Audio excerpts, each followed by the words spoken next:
So I titled this talk a little subversively and ironically, don't expect easy answers from ChatGPT on the ethics of AI, although the topic is important. And by the end of this short talk, you should understand why. So some say that we are on the brink of next industrial revolution, one that will bring about sweeping changes to the way we work, to the way we live. And a revolution always has a price. So the price of the first industrial revolution is climate change. What will be the price of the AI revolution? So today I want to address some of the most serious ethical challenges posed by artificial intelligence, as well as point to some solutions. In his last book, Stephen Hawking gives us a warning. He was deeply concerned about the ability to keep AI under human control. The guy who understood the black hole might not have lived long enough to see ChatGPT, but he knew it wouldn't end there. We distinguish between narrow, general, and super AI. Narrow, it means it's good at one thing and one thing only, the thing we trained it for. General AI is more towards building and applying knowledge across domains.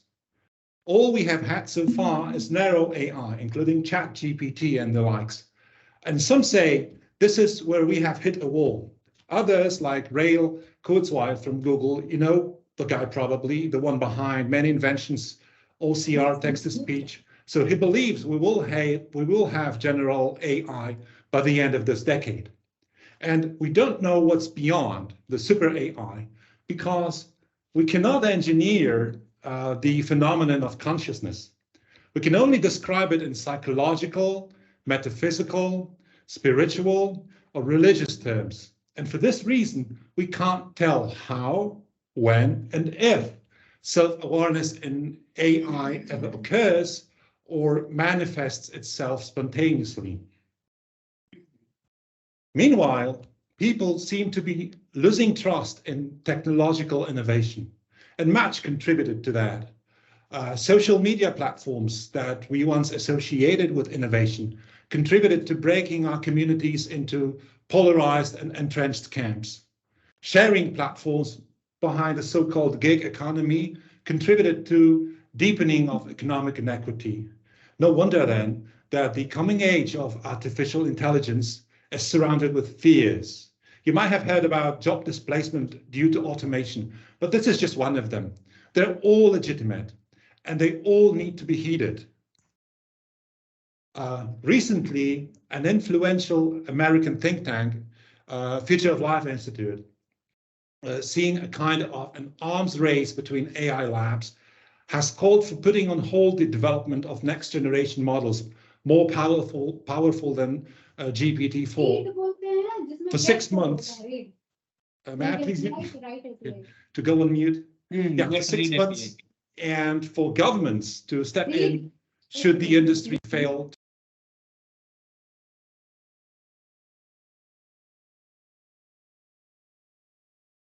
You're talking on mute.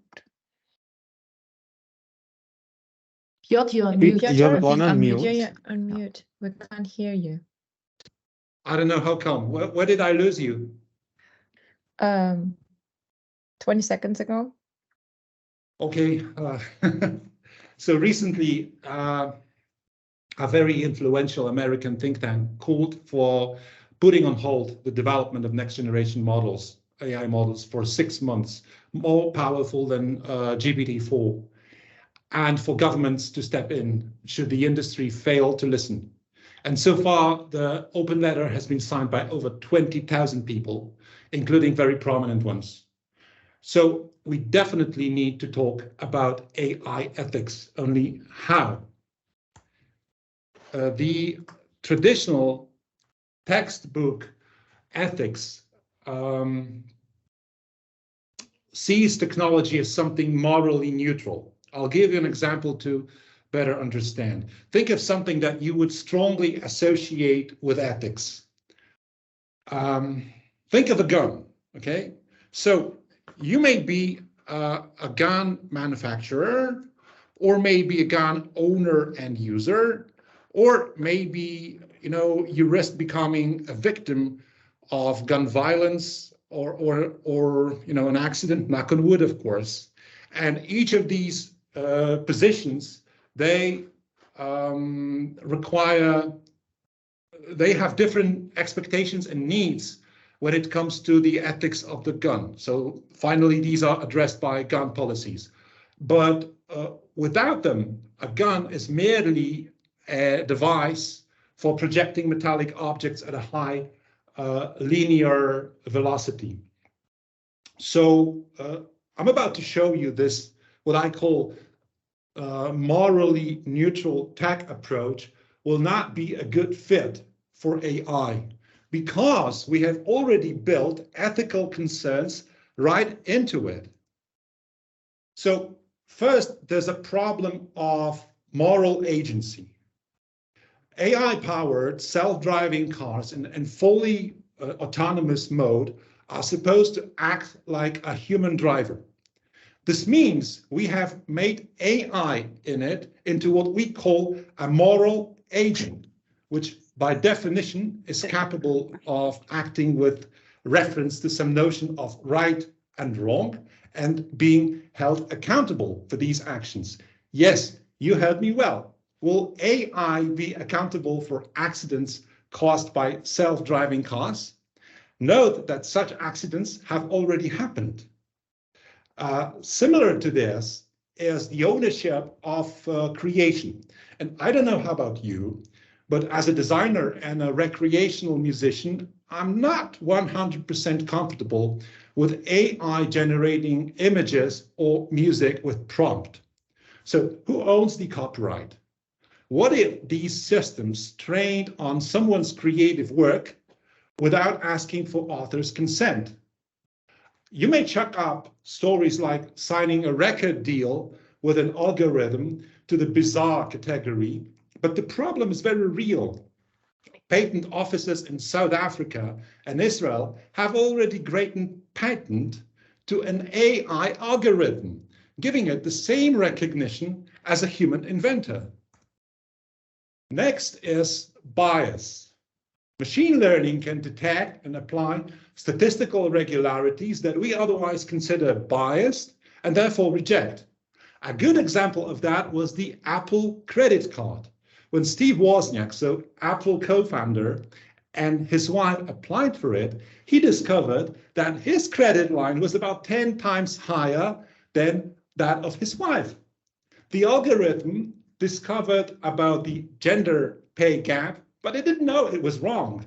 In 2019, researchers found that an algorithm used in US hospitals to predict which patients will need additional medical care significantly favored white patients over Black patients. The algorithm took into account a patient's past healthcare expenditures and treated it as a proxy for his future healthcare needs. This is probably right with healthcare governance. But Black patients spent less. So the algorithm discovered another systemic bias, this time racial. Gary Marcus, an American psychologist, an AI expert, and a vocal critic, said these systems have no ethical understanding of the world. They have no sense of truth. They're not reliable. Next, we come to explainability, and that also affects transparency. Recently, I heard about a mayor somewhere in Australia who's suing OpenAI because ChatGPT went hallucinating about him, accused him of corruption, and put him in jail. By the way, hallucinating is the term, technical term used to describe similar situations. And this is undoubtedly damaging. But just imagine an AI-driven medical diagnostic or even treatment system running with false positive or false negative diagnoses. Finally, AI is often built as a system that is impenetrable. And in result, AI engineers do not often know how their systems arrived at a particular result. the ethical concerns raised by the so-called black box models are serious and obvious. And these are just the most intrinsic from a long list of the ethical challenges posed by AI. So I think we see now that AI is not morally neutral, and we need an ethical framework to discuss its ethics. My personal framework is design ethics, with 4 distinct ethical dimensions of design, aka the 4 Ps, that are implied by the ethical definition of design. So the personal, the professional or performance, the product, and the purpose. To start with, so first, we all have certain moral virtues and vices. We all have some perceptions of what's right, what's wrong, some belief systems, and we bring that to the process. Second, we are expected to perform according to certain standards, and these are often embodied, manifested in professional codes of ethics. Next, the products. Our products should represent certain qualities that are ethical. And in case of software, these are for instance such as usability, accessibility, or even the aesthetics of user interface.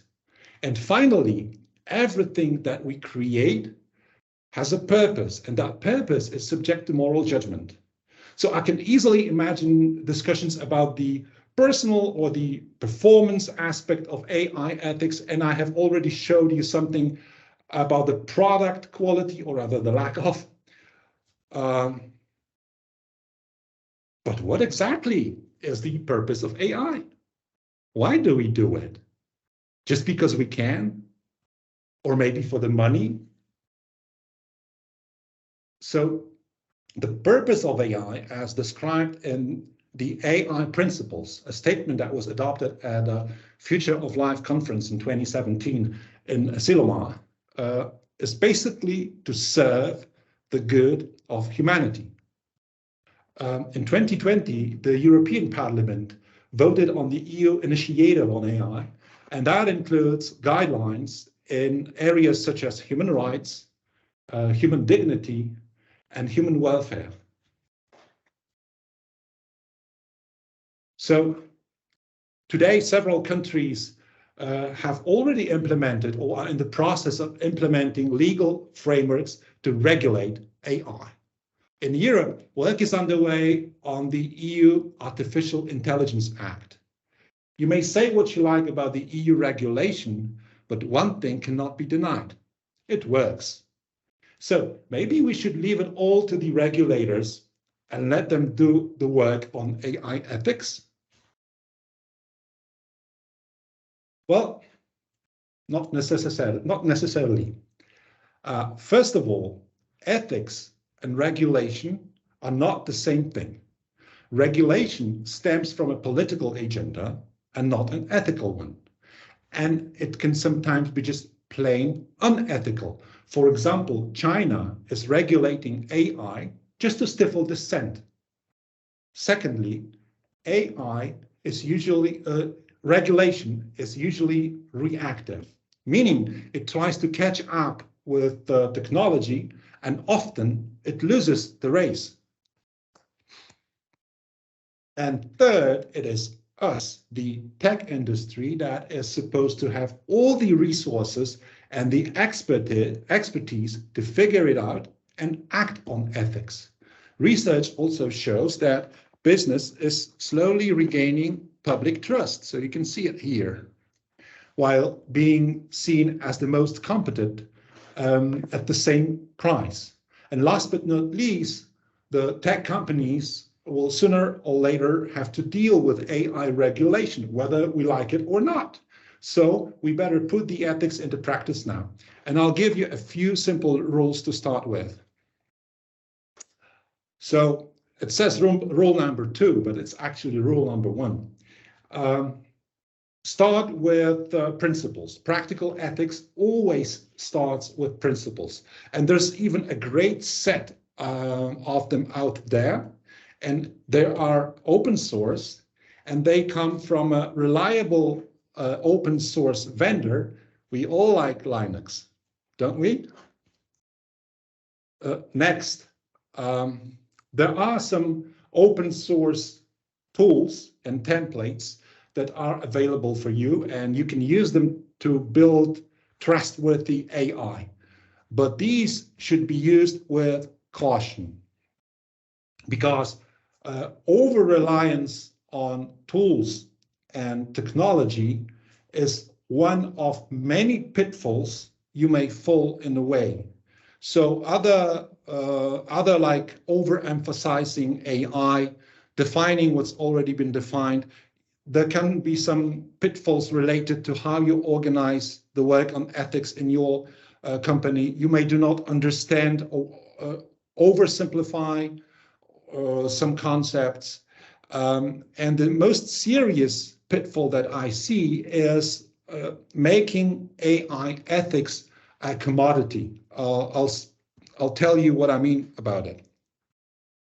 So this is what I took from a set of practical strategies for creating ethics framework that I learned from a subject matter expert. And I would like to highlight 2 points out of the 10. So first, as I mentioned before, please do not be unethical about ethics. So ethics is the goal and not means of achieving something else.